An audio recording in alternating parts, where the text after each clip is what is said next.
E se eu te contasse que a Mercedes começou a perder dinheiro, muito dinheiro? Não porque o mercado ficou ruim, mas porque ela decidiu abandonar milhões de clientes para tentar virar uma marca de luxo intocável. A empresa, que durante décadas construiu seu império vendendo status, conforto e engenharia alemã para uma classe média alta global, olhou para a Ferrari, Bentley e Rolls-Royce, viu margens absurdas no topo do mercado, cobiçou e tomou uma decisão perigosa: fabricar menos carros, cobrar mais caro e transformar a estrela de 3 pontas em um símbolo cada vez mais nichado. No papel, parecia genial. Se os ricos estavam gastando mais do que nunca, se SUVs milionários vendiam bastante, se carros elétricos de luxo prometiam margens enormes, por que continuar disputando o cliente comum, certo? A Mercedes decidiu subir a escada, cortar modelos de entrada, reduzir volume e apostar que prestígio seria suficiente para sustentar lucro alto para sempre. Só que essa estratégia escondia uma armadilha. Ela só funcionava enquanto a China continuasse desejando Mercedes mais do que desejava as próprias marcas chinesas. E foi exatamente aí que tudo começou a colapsar. Porque quando o consumidor chinês passou a olhar para BYD, NIO, Li Auto e Xiaomi como símbolos de tecnologia, software e futuro, a estrela alemã perdeu parte do encanto que parecia eterno. E quando a demanda caiu, a Mercedes descobriu o preço real de ter jogado fora suas redes de proteção. O lucro despencou quase pela metade. A estratégia de luxo começou a parecer arrogância disfarçada de sofisticação. E a empresa, que tentou vender menos para ganhar mais, acabou exposta ao erro mais antigo da indústria: confundir um momento de sorte com uma verdade permanente. Quando o ego precede a queda. Para entender o tamanho desse buraco, é preciso entender onde e por que a Mercedes apostou todas as fichas. Durante anos, a China não foi apenas mais um mercado para a marca, foi o seguro de vida do grupo inteiro. Quando 1/3 de todos os carros de passeio vendidos pela Mercedes saíam de lá, e era o lucro chinês que financiava os dividendos, bancava a transformação elétrica e, principalmente, encobria os erros cometidos em outros mercados. Enquanto aquele dinheiro entrava, qualquer tropeço em outro lugar do mundo podia ser absorvido sem menores dores. E por falar em dores, deixa eu falar uma coisa com você, de verdade, como quem fala com um amigo. Porque eu sei que tem bastante homens que assistem os nossos vídeos. Muitos de nós têm um probleminha, que é a queda de cabelo. E muitos não dão a devida atenção ou acabam se conformando com isso. Mas nós homens, a gente não pode desistir sem ao menos lutar, pô. E a gente acaba fazendo isso. A gente acaba não olhando para o problema, achando que ele vai sumir sozinho. Mas você sabe que no fundo isso não acontece. E olha, talvez o seu cabelo esteja até firme, forte, bonitão, sem problema nenhum. Mas é bem capaz que você tenha amigos e até parentes que estão perdendo, que estão passando por esse problema. Então faz o seguinte, em vez de ficar só na zoeira, por que você não ajuda ele? Porque amigo de verdade é assim, pô. Ele é parceiro. E nenhum de vocês precisa gastar dinheiro naquele shampoo anti-queda da farmácia, porque cosmético não trata a calvície. Isso é coisa séria, é coisa de médico e não é de perfumaria. E é por isso que eu falo da Manual, a maior referência de tratamento contra a queda de cabelo no Brasil. Funciona assim: você responde um questionário rápido sobre o seu caso e médicos especialistas analisam de verdade o que está acontecendo com o seu cabelo. A partir disso, eles montam um tratamento personalizado para o seu tipo de calvície, porque cada cabeça e cada cabelo é diferente. Não existe uma fórmula mágica ou única que serve para todo mundo. E o melhor é tudo online. Sem fila, sem sair de casa, e você ainda tem suporte clínico direto no WhatsApp para tirar dúvidas no que precisar. Não é shampoo, não é receita de internet, é coisa séria. Então eu te sugiro fazer uma avaliação hoje gratuita no site da manual.com.br ou mandar para aquele amigo que esteja precisando. Seja parceiro, pô. Tem um link também na descrição e um comentário fixado e um QR Code que está aparecendo aí durante todo o vídeo. O problema é que, do outro lado do mesmo mercado, os fabricantes chineses estavam fazendo uma coisa que os engenheiros alemães achavam quase impossível. Eles passaram a desenvolver um carro novo, do primeiro rascunho ao showroom, em cerca de 18 meses. As marcas estrangeiras levam, em média, 5 anos e meio para o mesmo trajeto. Em termos práticos, o concorrente chega à rua com a tecnologia da próxima geração, enquanto o alemão ainda está vendendo a geração anterior e cobrando mais caro por ela. E essa diferença de ritmo não é só um detalhe técnico, é o esquema todo. Para o comprador chinês que cresceu trocando de celular a cada mês ou uma vez por ano, um carro com 5 anos de projeto não parece algo sólido, parece na verdade bem atrasado. O que era visto antes como engenharia paciente e caprichada na Europa passou a ser lido dentro da China como lentidão. E essa percepção contaminou justamente o cliente que durante décadas pagou o prêmio pela estrela, o profissional jovem e endinheirado, que de repente passou a achar que a marca alemã era o carro dos pais dele,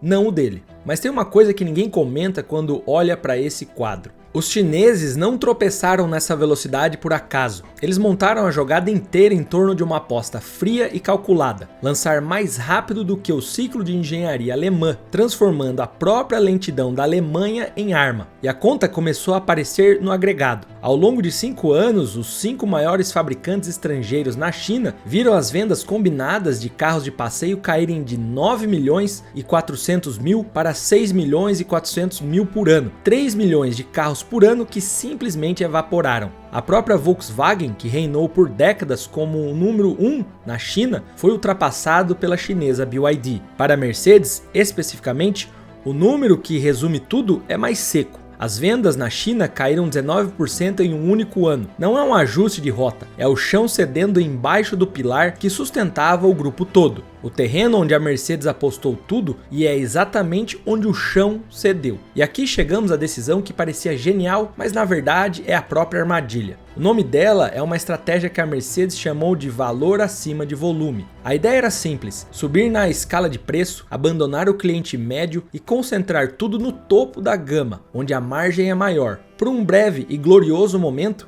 pareceu funcionar. No pico, as margens do segmento de carros chegaram perto de 15%, um número que deixou analistas calejados sem reação. Para Stuttgart, aquilo era a prova de que a aposta estava certa. Mas aquele lucro extraordinário não veio da estratégia de luxo, veio da escassez global de chips. A falta de semicondutores limitou artificialmente quantos carros podiam ser produzidos e, quando a oferta de qualquer produto despenca enquanto há procura contínua, o preço sobe sozinho. A Mercedes, por sua vez, olhou para as margens infladas por uma crise de fornecimento e leu aquilo como um talento. Quando os chips voltaram a fluir e a produção normalizou, a verdade apareceu nua e crua. A demanda real por carros acima de 100 mil euros nunca foi tão forte quanto imaginavam. Não era estratégia, era escassez. Convencida de que era a marca de luxo definitiva, a empresa começou a desmontar as próprias defesas. O primeiro muro a cair foi a de divisão de caminhões. Para parecer um negócio de luxo puro, aos olhos dos novos investidores, a Mercedes separou a área de caminhões, que virou uma empresa independente. O que se perdeu nesse movimento foi uma rede de segurança bem silenciosa. As vans, as sprinters, as peruas de trabalho eram entediantes, mas davam muito lucro com uma regularidade de um relógio, justamente para os anos em que o luxo rastejava. Quando o luxo finalmente fraquejou de vez, esse muro já não existia e a própria divisão de vans afundou junto, com o lucro operacional ajustado caindo 47%. O segundo erro foi mais profundo, porque mexeu na alma da marca. A Mercedes ficou tão obcecada por um único número no seu sedã elétrico topo de linha, um coeficiente de arrasto de 0,20, o menor de qualquer carro de produção do planeta. Tecnicamente, um recorde. Comercialmente, um desastre. O resultado foi sim um carro de 6 dígitos com design arredondado que quase ninguém reconhecia como uma Mercedes ali. O cliente que compra um item de luxo espera que ele preserve valor. Como um relógio fino, a linha desse elétrico fez o contrário, perdeu cerca de 49% do valor em um único ano, somado às versões sedã, SUV e de alta performance. E a versão SUV chegou a depreciar perto de 72% em 3 anos. Quase metade do dinheiro evaporado antes mesmo do primeiro aniversário do carro. Concessionários relatavam unidades encalhadas no pátio por semanas, sem qualquer comprador. Um item que deveria simbolizar permanência virou o ativo que mais rápido derretia dentro da vitrine. Então veio o golpe na emoção. Por décadas, a divisão de alta performance da marca prometia que o seu dinheiro não comprava só um carro, comprava uma experiência e o coração dessa experiência era o motor V8. A geração mais recente do sedã esportivo da casa trocou esse V8 por um 4 cilindros híbrido. No papel, 671 cavalos, mais potência do que nunca. Na prática, sem alma e sem o som que tornava aquele carro inconfundível. E os clientes deram as costas. A explicação para tudo isso é quase constrangedora de tão simples. Por décadas a estrela se vendia sozinha e a empresa confundiu a inércia da marca com uma permissão para cobrar mais e entregar menos. E isso todas as fabricantes vêm fazendo de forma descarada. Pense no que isso significa na prática. Cada uma dessas decisões, isoladas, seria um tropeço administrável. Só que juntas, elas viraram uma reação em cadeia. E os números contam a queda em câmera lenta. No primeiro ano de aperto, o lucro líquido caiu 28% e a receita começou a recuar. Parece ruim, mas ainda parece pontual. No trimestre seguinte, a conta acelera. O lucro operacional do grupo, o famoso EBIT, despenca 78% em comparação com o mesmo período do ano anterior. E no segmento de carros, o coração do negócio, o lucro operacional chega a cair 74% em apenas 3 meses. A margem daquele segmento, que um dia esteve perto de 15%, encolhe de 8,1% para 5%. O motor do dinheiro da empresa estava perdendo força a cada giro. E aqui é onde a matemática começa a trabalhar contra a própria Mercedes, num efeito que os analistas chamam de espiral de irrelevância. Funciona assim: quando você vende menos carros, perde poder de barganha com os fornecedores. Com menos poder de barganha, você paga mais caro por cada peça e cada bateria. Pagando mais caro, fica menos competitivo e vende menos ainda na rodada seguinte. É um ralo que gira cada vez mais rápido e sair dele é muito mais difícil do que cair. O sinal mais honesto de que a própria direção entendeu o tamanho do problema veio na projeção para o ano seguinte. A empresa passou a guiar a margem do segmento de carros para algo entre 3 a 5% apenas. Quando uma marca de luxo projeta a própria margem nesse patamar, ela está admitindo,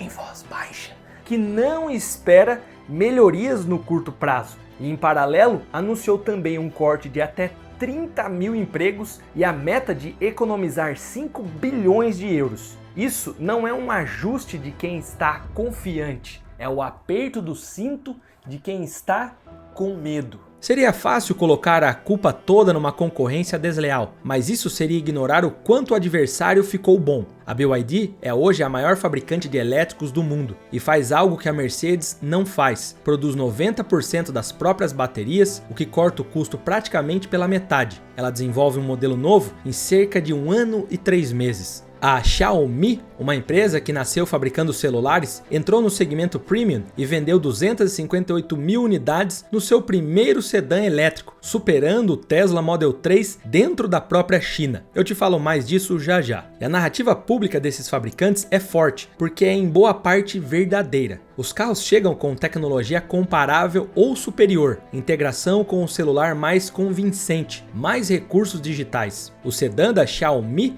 oferece, por exemplo, mais funções digitais do que um Porsche Taycan, por 1/4 do preço. E modelos chineses já cravam tempos recordes para carros elétricos no circuito de Nürburgring, o templo dos engenheiros europeus. Levando a sério, é um adversário assustador. Mas é aqui que essa narrativa também esconde uma coisa. A velocidade e preço se compram com capital e escala, e os chineses têm os dois de sobra. O que não se compra rápido com dinheiro nenhum é o significado de uma marca construída ao longo de 140 anos. Consultores automotivos que acompanham o setor resumem o erro das alemãs sem cerimônia. Elas não viram essa grande mudança chegando e também não viram a velocidade com que ela chegou. Mas também é justo reconhecer que nada nada disso significa falência. A Mercedes ainda gera caixa, vende perto de 1.800.000 carros por ano, ainda carrega uma das marcas mais valiosas do planeta. O que está em jogo aqui não é o fim, pelo menos não ainda. É uma erosão lenta e estrutural. Mas existe um detalhe na arquitetura da empresa que torna essa erosão mais perigosa do que uma crise comum. A Mercedes não tem um acionista âncora. A rival BMW é controlada pela família Quadrant, a Porsche pela família Volkswagen. São donos de longo prazo, capazes de atravessar tempestades sem que os investidores de curto prazo assumam o volante. A Mercedes não, ela não tem esse luxo. Mais de 70% das ações estão em livre circulação, sem nenhum dono que segure as pontas quando o mar fica bravo. Numa crise, esse tipo de base cobra resultado a cada trimestre. E resultado trimestral é exatamente o oposto do que um conserto estrutural exige, que é tempo e paciência. E quem ocupou esse vácuo foi, em parte, o capital chinês. A estatal chinesa BAIC detém quase 10% das ações com direito a voto, sendo a maior acionista individual. O empresário Li Chunfu, dono do grupo privado Geely, detém outros 9,7%. Somados, são quase 20% da empresa nas mãos de investidores chineses, sendo que apenas a BAIC é estatal. Mas aqui que está a parte que deveria tirar o sono de Stuttgart. No meio da crise recente, com o negócio operacional sangrando, a empresa anunciou um programa de recompra das próprias ações de até 4 bilhões de euros. Na prática, isso é usar o dinheiro para sustentar artificialmente o preço da ação e acalmar investidores, ao invés de despejar tudo no resgate do negócio principal. A pergunta que define a aposta é fria. A cada queda no preço das ações, fica mais barato para o capital chinês ampliar a influência sobre uma marca alemã centenária. E a partir de que ponto será que não é mais uma herança que decide o futuro de uma estrela, mas simplesmente o dinheiro? Em algum lugar da China, nesse momento, um comprador de uma nova geração está em um showroom. Por décadas, alguém como ele teria pago mais caro, sem pestanejar, pela estrela de 3 pontas no capô. Hoje, ele olha para uma tela maior, um carro mais novo, mais tecnologia, por 1/4 do preço e dá de ombros. É a soma de tudo que vimos. A sorte da escassez de chips confundida com talento, o desprestígio pela divisão de caminhões, o sedã elétrico recordista que ninguém reconhecia como Mercedes, um V8 silenciado em nome de um número de potência. A China que virou as costas e os investidores chineses já sentados dentro do próprio quadro societário. A Mercedes não foi atropelada por azar, nem por uma crise global que veio de fora. Ela desmontou a própria fortaleza com uma estratégia que parecia brilhante no papel e falhou de forma catastrófica na realidade. A estrela ainda brilha, mas pela primeira vez em uma geração inteira a luz está diminuindo e dos rivais brilhando cada vez mais forte, inclusive de uma fabricante de celulares, patinetes elétricos e air fryers que decidiu fazer carros, e um deles com tecnologia para quebrar recordes, a Xiaomi produzindo carros a cada 72 segundos com tecnologia quase que de outro planeta. Eu te conto mais em 5 segundos e não esquece de conferir o link da descrição da manual, ela pode te ajudar ou ajudar algum amigo seu.